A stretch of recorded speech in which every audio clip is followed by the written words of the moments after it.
In 1948, George Gamow came up with another idea concerning the Big Bang. He stated that after the formation of the universe by a big explosion, a radiation surplus should have existed in the universe left over from this explosion. Moreover, this radiation ought to be uniformly diffused across the universe. This evidence, which ought to have existed, was soon to be found. In 1965, two researchers by the name of Arno Penzias and Robert Wilson discovered these waves by chance.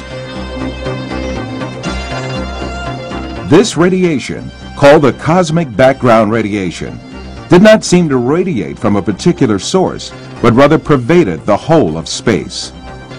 Thus it was understood that this radiation was left over from the initial stages of the Big Bang. Penzias and Wilson were awarded a Nobel Prize for their discovery.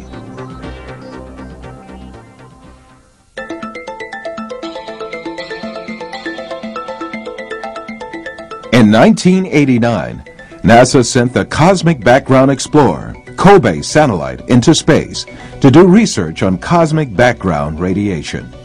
It took only 8 minutes for COBE to verify Penzias and Wilson's calculations. The COBE had found the remains of the big explosion that had taken place at the outset of the universe. Defined as the greatest astronomical discovery of all times, this finding explicitly proved the Big Bang theory.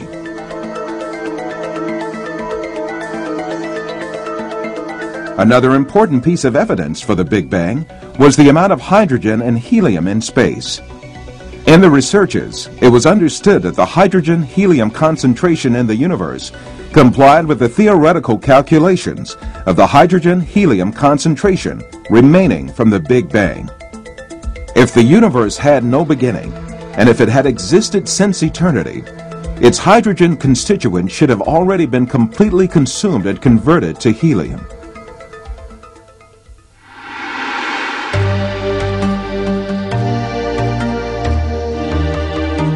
All of this compelling evidence caused the Big Bang theory to be embraced by the scientific community.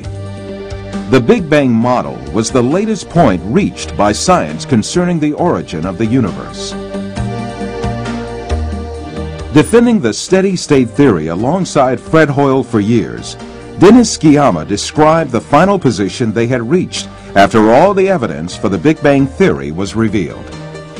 Sciama stated that he had defended the steady-state theory, not because he deemed it valid, but because he wished that it were valid. Sciama goes on to say that as evidence began to pile up, he had to admit that the game was over and that the steady-state theory had to be dismissed.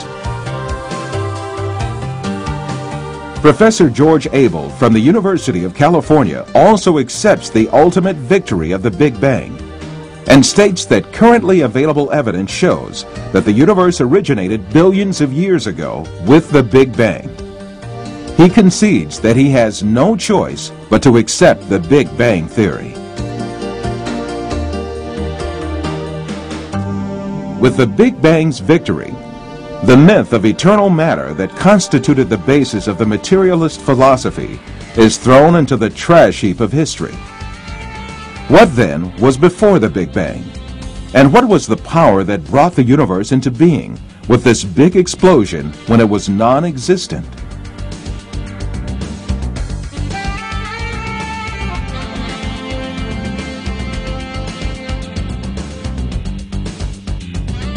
This question certainly implies, in Arthur Eddington's words, the philosophically repugnant fact for the materialists, that is, the existence of a creator.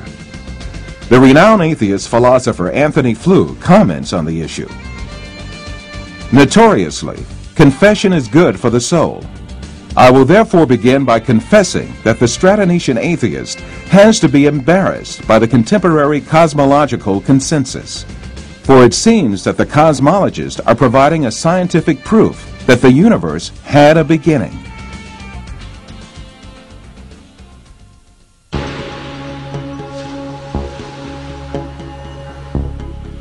Many scientists who do not blindly condition themselves to be atheists have admitted the role of an almighty creator in the creation of the universe.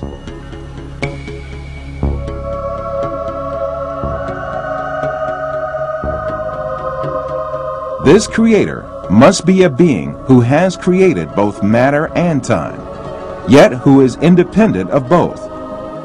Well-known astrophysicist Hugh Ross has this to say: if time's beginning is concurrent with the beginning of the universe, as the space theorem says, then the cause of the universe must be some entity operating in a time dimension completely independent of and pre-existent to the time dimension of the cosmos. This conclusion tells us that God is not the universe itself, nor is God contained within the universe. Yes, matter and time are created by the Almighty Creator, who is independent of all these notions. This Creator is Allah, who is the Lord of the heavens and the earth.